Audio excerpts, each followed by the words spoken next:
Welcome to the first 2022 meeting of the Lakeville Library Board of Trustees.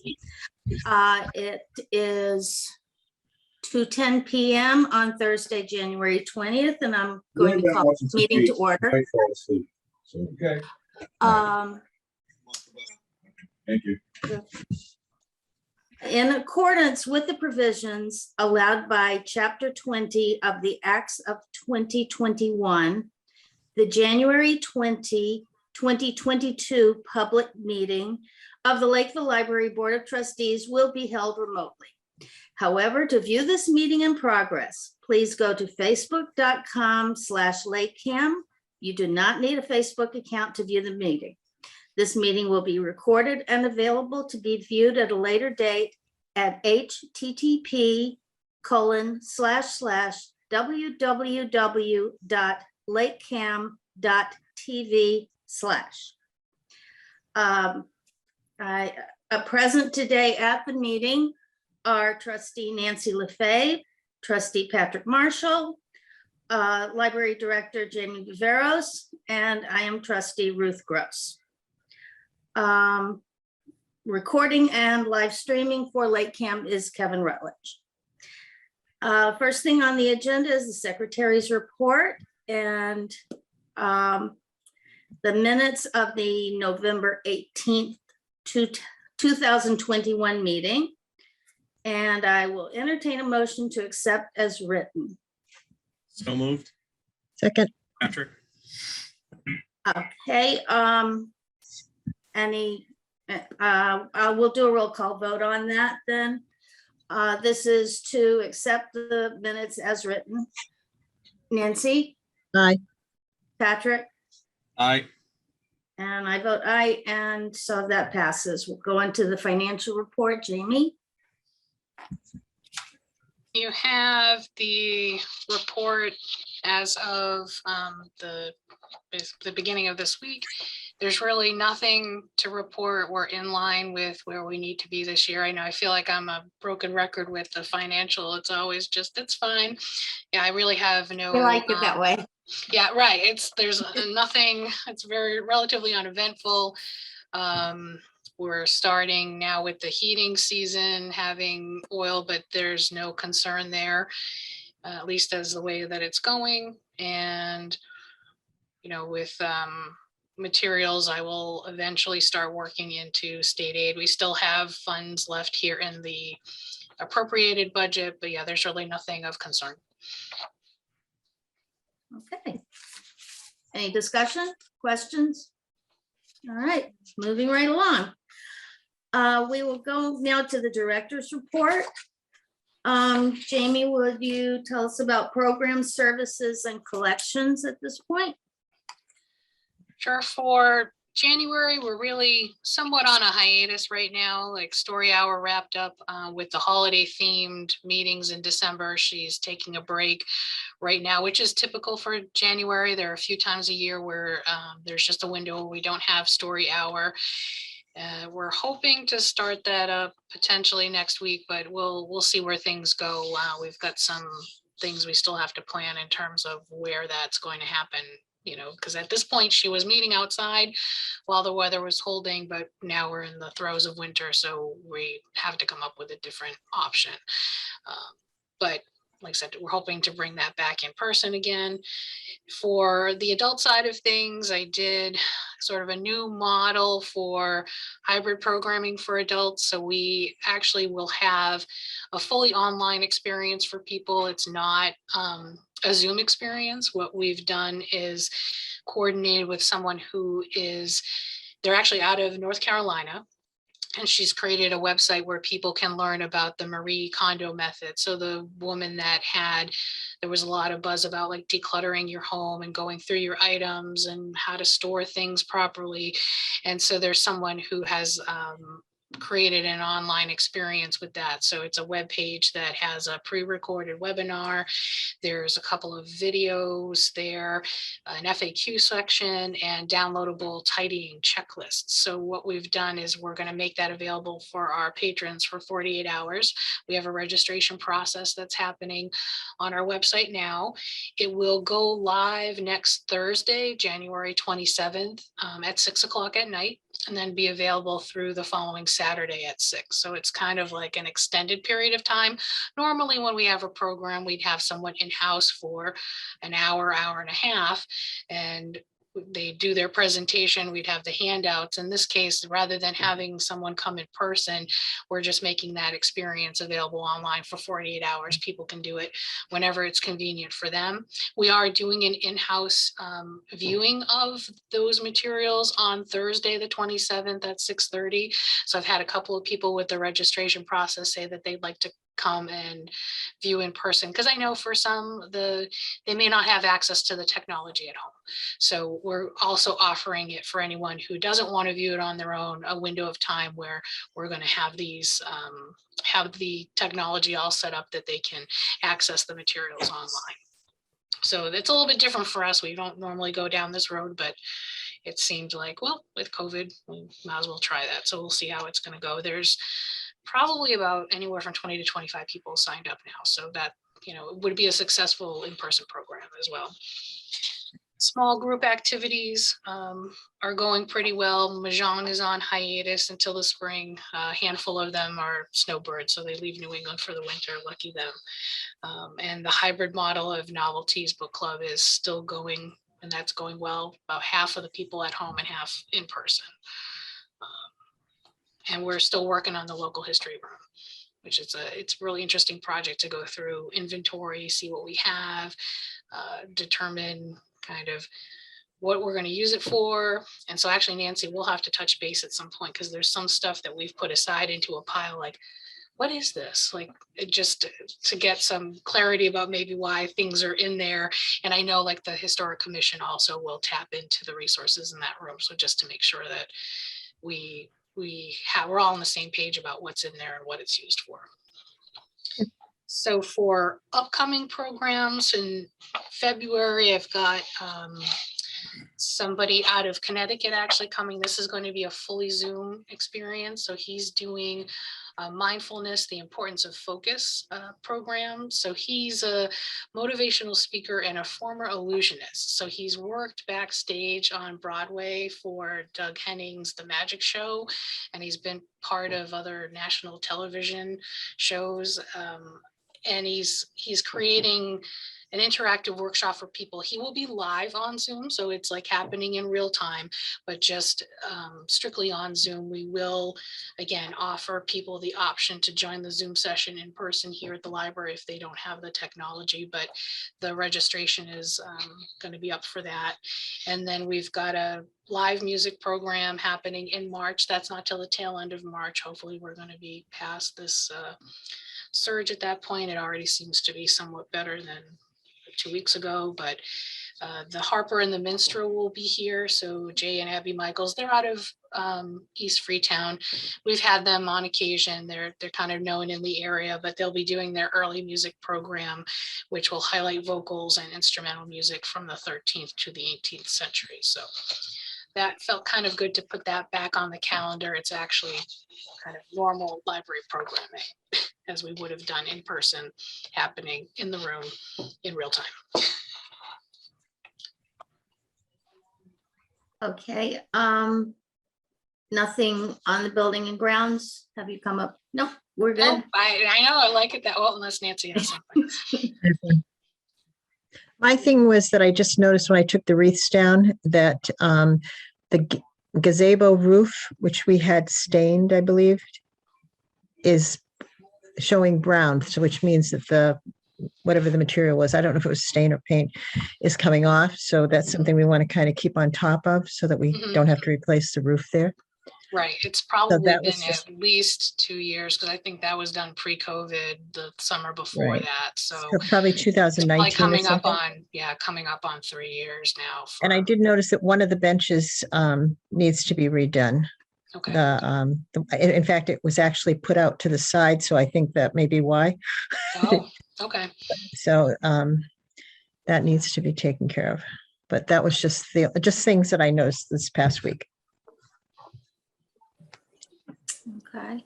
Any questions about the building or grounds? Comments? Okay. Other items. I'll go with your title.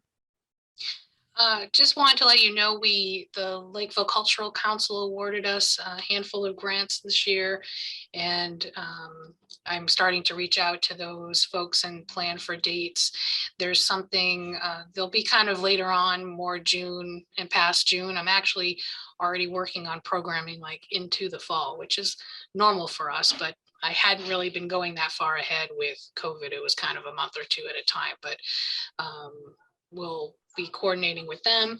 And also we put in for a few projects from the HCA charitable contribution funding that's being managed by the Board of Selectmen. So this is coming from the community host agreements. Those agencies are donating money to the town, and then we can put forth grant projects. So actually Teresa had one last week. It was a STEAM focused event. So she'll be having one. She had one in January. There'll be one in February, one in March. Those will be funded by this HCA funding, as well as we will coordinate to have golf in the library. We're thinking sometime in April, an April event.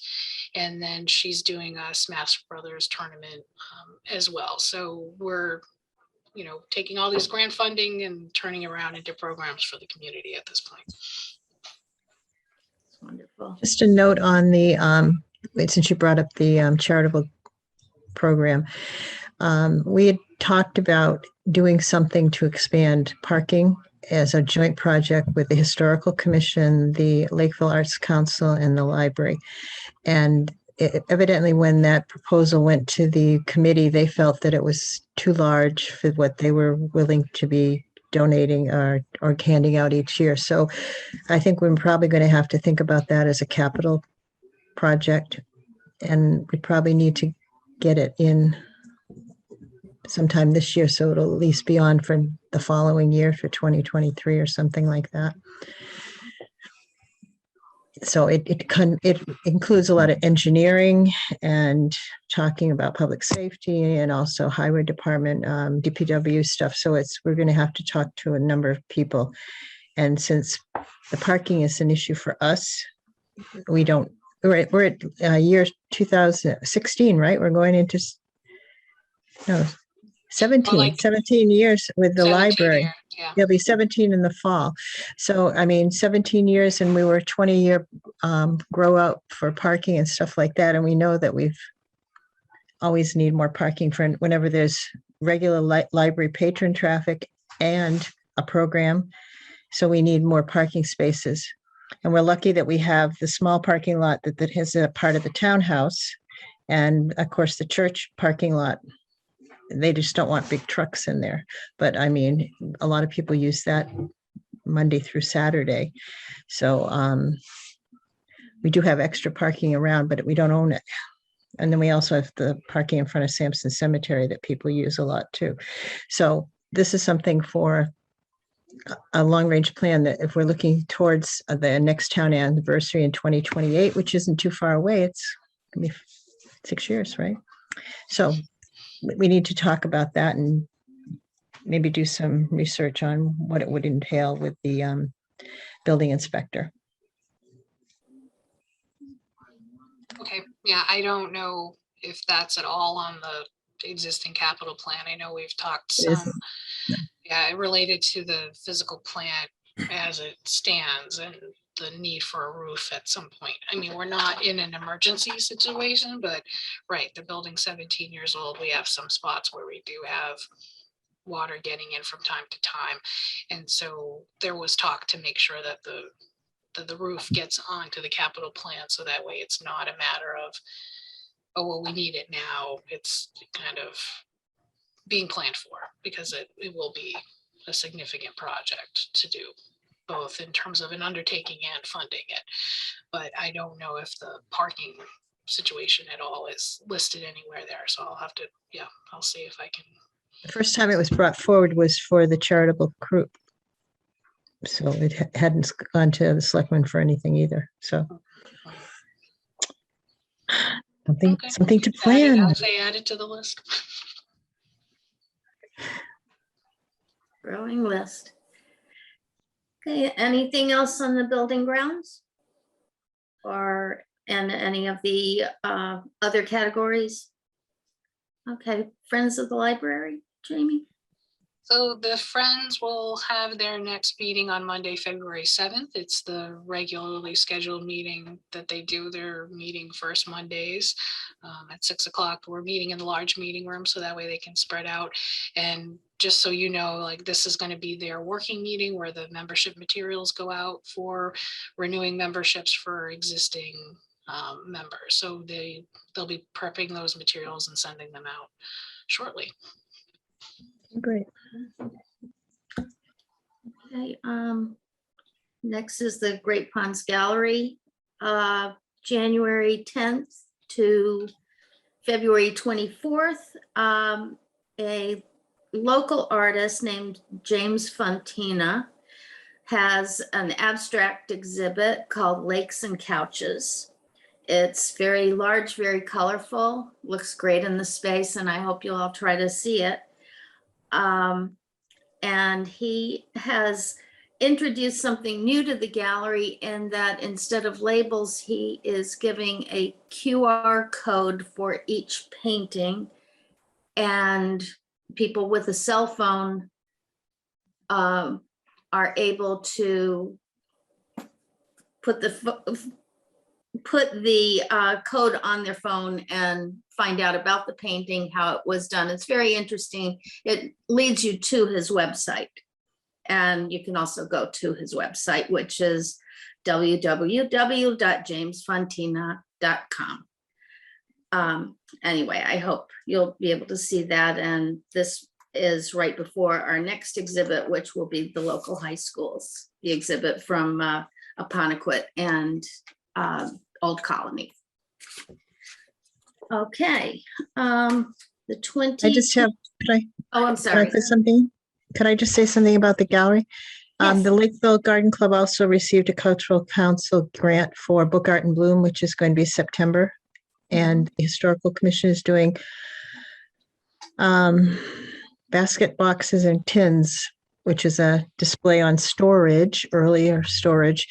And one of the things about Book Art in Bloom is we always have a lobby display. And we would have had it in 2020, but that kind of went away. But and it lists all the things, all the books that have been retired so that we can get artists to find new books to read and create work. So that would be, I believe, in the beginning of February, I think is when I usually put that in, Jamie. Does that cause any problems for the Savas area? Okay, it'll be on a small table with a lot of handouts.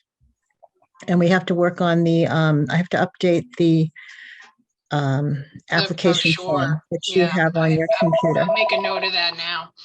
Okay.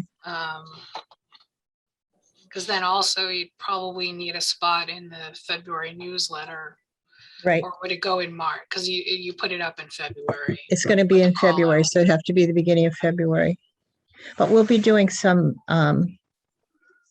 online stuff too, you know, on Facebook stuff also, but it should go in the newsletter.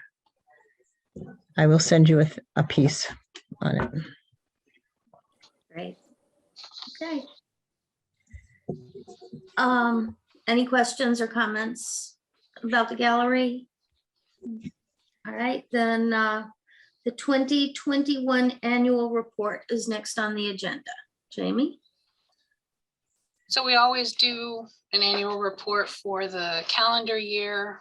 So I went back through and did some updating to what we have. And we have a couple of new staff people on board with us. And I always update what programming we did throughout the year. And I still left a small section for operations during COVID-19, just because 2021 was not really back to normal operations. I mean, we opened to the public in August of 2020.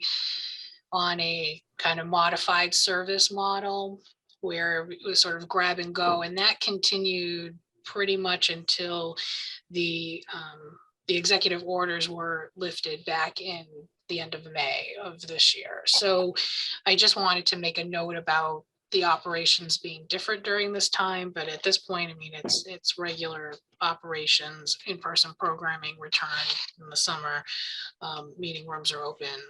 So it was just to kind of acknowledge that. And I always include information about services, our network membership and certification. That's just a standard section each year. The programs, like I said, I do update based on what's been going on. I did make an acknowledgement on here that some were online and others were in person, because for the first half of the year, we were still doing really only virtual programming, and in person didn't come back until summertime. And we did not do New Year's Eve this year either. It was also on a day, I think it was on a Friday, so I'm not sure we would have done it anyway, but given the conditions, it was just as well.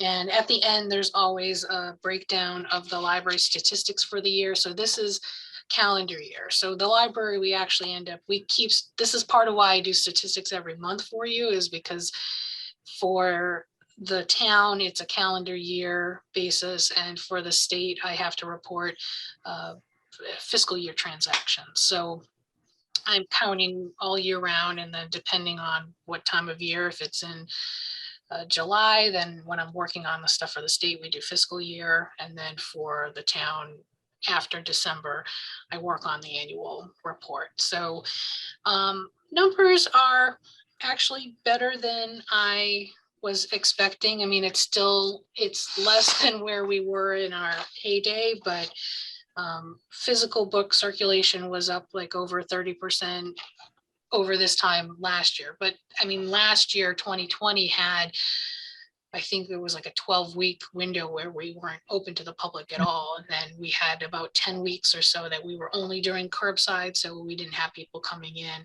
So we had a real pretty good window where we didn't have our regular foot traffic that we would have for the library. So I was expecting to see an increase over last year. It's still down some from where we would have been normally.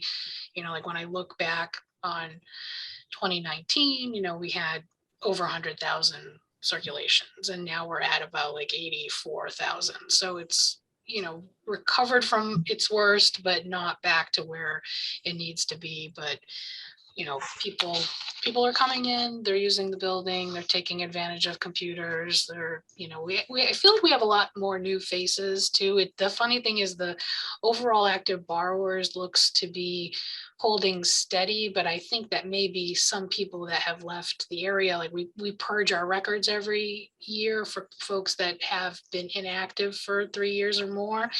But I know like our registrations are up every month. So I think we've got a new crew of people coming in to take advantage of the services. But like I said, considering the conditions, the fact that some people are staying away, you know, I think every library is in the situation where it's not quite what we used to do, but it's much better than this time last year. So we'll just be grateful for that. Yeah. Any questions? Comments? Well, sounds like you've been working hard on it, Jamie. Thank you. Does anybody have anything else to bring up? Okay, let's look at our next meeting date. Third Thursday in February is the 17th. Is that too soon? Is that too early, or is that good? That's fine. Okay. Okay, does that work for everybody? Yes, Okay, all right. 2 p.m. I'm sorry? 2 p.m. Okay, so our next meeting will be 2 p.m. on Thursday, February 17th.